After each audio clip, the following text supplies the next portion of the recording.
അജ്മാനിൽ മാനസിക നില തെറ്റിയ നിലയിൽ കണ്ടെത്തിയ യുവതി മനുഷ്യക്കടത്തിന്റെ ഇരയെന്ന് കുടുംബം. ആലപ്പുഴ തോട്ടപ്പള്ളി സ്വദേശിയായ 25-കാരിയാണ് സെക്സ് റാക്കറ്റിന്റെ വലയിലകപ്പെട്ടത്. ആശുപത്രിയിൽ ജോലി നൽകാമെന്ന് വാഗ്ദാനം ചെയ്ത് യുവതിയെ വിദേശത്ത് എത്തിച്ചത് കാർത്തികപ്പള്ളി സ്വദേശിനി താര സുരേന്ദ്രനാണെന്ന് പോലീസിന് നൽകിയ പരാതിയിൽ കുടുംബം ആരോപിക്കുന്നു.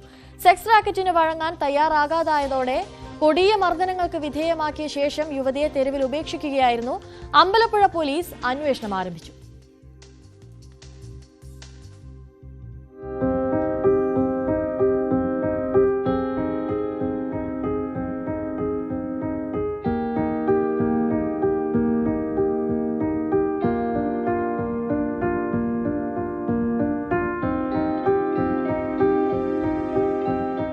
ചെറുപ്രായത്തിൽ തന്നെ ഭർത്താവ് ഉപേക്ഷിച്ച യുവതി.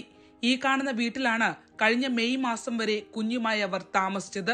കയറിക്കിടക്കാൻ ഒരു വീടും കുഞ്ഞിന്റെ വിദ്യാഭ്യാസവും ലക്ഷ്യം വെച്ചാണ് 40,000 രൂപ ശമ്പളം നൽകാമെന്ന താരയുടെ വാഗ്ദാനത്തിൽ അജ്മാനിലേക്ക് 25-കാരി വിമാനം കയറുന്നത്. കൂലിപ്പണിക്കാരായ രക്ഷിതാക്കൾ വിസ ചെലവിനായി 2 ലക്ഷം രൂപയും താരയ്ക്ക് നൽകിയതായി പറയുന്നു. ആശുപത്രിയിൽ ക്ലീനിംഗ് ജോലിയായിരുന്നു വാഗ്ദാനം ചെയ്തത്. ഗൾഫിലെത്തിയതോടെയാണ് യുവതി കെണിയിലകപ്പെട്ടെന്ന് മനസ്സിലാക്കുന്നത്. ഇപ്പം മെയ് 6-ാം തീയതിയാണ് അജ്മാനിലേക്ക് രാത്രി 9:30-ക്കായിരുന്നു ഫ്ലൈറ്റ്. 12:30 അവിടെ എത്തിയെന്നും പറഞ്ഞ് അച്ഛൻ്റെ സിസ്റ്ററിന് മെസ്സേജ് അയച്ചിട്ടുണ്ടായിരുന്നു. ഞാൻ അവിടെ എത്തിയപ്പോൾ രാവിലെ വീട്ടിലോട്ട് വിളിച്ചോളാന്ന് പറയണേന്ന് പറഞ്ഞ് അങ്ങനെ മെസ്സേജ് ഇട്ടിട്ടുണ്ടായിരുന്നു. 2 തവണ വിദേശത്തേക്ക് പോയിട്ടുണ്ടല്ലേ? എങ്ങനെയായി വിദേശത്തേക്ക് പോയത്? എന്ത് ജോലിക്കായിട്ടാണ് പോയത്? ആദ്യത്തെ പ്രാവശ്യം പോയത് സൂപ്പർ മാർക്കറ്റിലായിരുന്നു. അത് അവിടെ ഇരുന്ന് വിളിക്കുകയോ എടുക്കുകയോ നമ്മളോട് സംസാരിക്കുകയോ എല്ലാം ചെയ്തിട്ടുണ്ട്. പക്ഷേ ഈ പോയ പ്രാവശ്യത്തെ നമ്മളെ വിളിച്ചിട്ടോ സംസാരിച്ചിട്ടോ അപൂർവം മാത്രമേ നമ്മളോട് സംസാരിക്കുകയോ എടുക്കുകയോ ചെയ്തിട്ടുള്ളൂ. ഈ രണ്ടാമത് പോയതിനു ശേഷം അല്ലേ? അപ്പോൾ ഈ രണ്ടാമത് പോകാനുള്ള ഒരു സാഹചര്യം ഒരുങ്ങിയത് എങ്ങനെയായിരുന്നു? അവൾക്ക് കുറച്ച് കടങ്ങളും കാര്യങ്ങളും ഉണ്ടായിരുന്നു. അവളെ കുഞ്ഞിനെയും കൊണ്ട് ഈ വീട്ടിലായിരുന്നു താമസിച്ചുകൊണ്ടിരുന്നത്.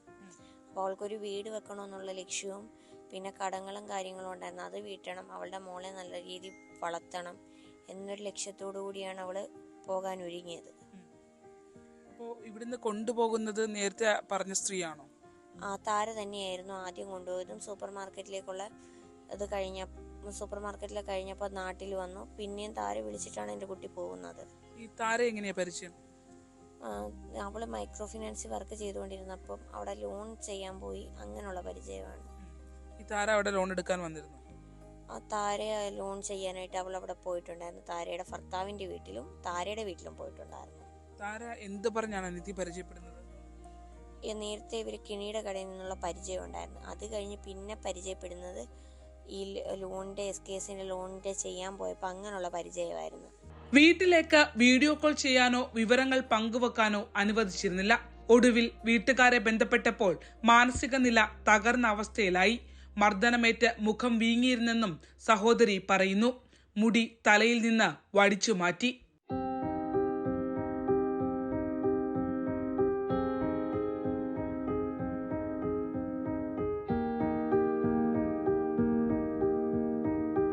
അവളുടെ മുടി മുറിച്ച് വടിക്കുകയും ചെയ്ത് അവളെ ദേഹോപദ്രവം ഒക്കെ ചെയ്യുകയും ചെയ്തിട്ടുണ്ട്.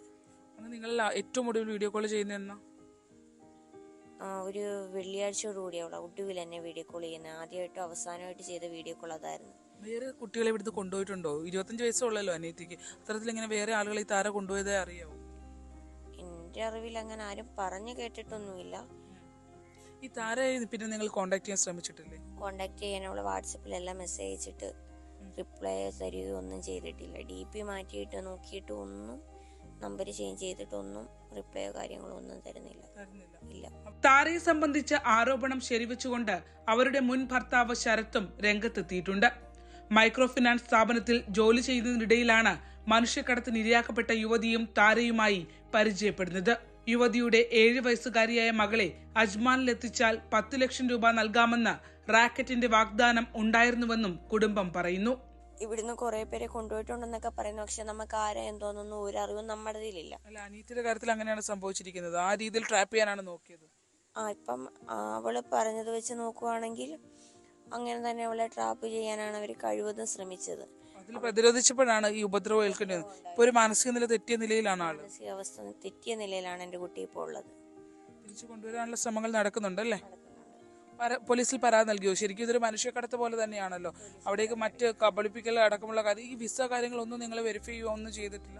ഞങ്ങൾ അന്ന് ചോദിച്ചപ്പോൾ ഞാൻ പറഞ്ഞടി എനിക്ക് വിസയുടെ കോപ്പിയും വേണം, പാസ്പോർട്ടിൻ്റെ വിസയുടെയും ടിക്കറ്റിൻ്റെയും കോപ്പി വേണമെന്ന് പറഞ്ഞപ്പം ഞാൻ ഇട്ട് തരാമെന്ന് പറഞ്ഞിട്ട് അവൾ പിന്നെ അത് ഇട്ട് തന്നിട്ടേ ഇല്ല. സെക്സ് റാക്കറ്റിന്റെ പിടിയിൽ നിന്ന് രക്ഷപ്പെട്ട യുവതിയെ മനോനില തെറ്റിയ നിലയിൽ തെരുവിൽ കണ്ടെത്തുകയായിരുന്നു. ഇപ്പോൾ ഇന്ത്യൻ എംബസിയുടെ സഹായത്തോടെ ചികിത്സയിലാണ്. മനോനില വീണ്ടെടുക്കാനാകാത്തതിനാൽ നാട്ടിലേക്ക് കയറ്റി അയക്കാൻ കഴിയാത്ത അവസ്ഥ. അമ്മ നാട്ടിലെത്തുന്നത് കാണാൻ പ്രാർത്ഥനയോടെ കാത്തിരിക്കുകയാണ് ഈ കുടുംബം. ഈ വീട് കണ്ടോ, കയറി കിടക്കാൻ പോലും കഴിയാത്ത അവസ്ഥയിലുള്ള ഒരു വീടാണിത്.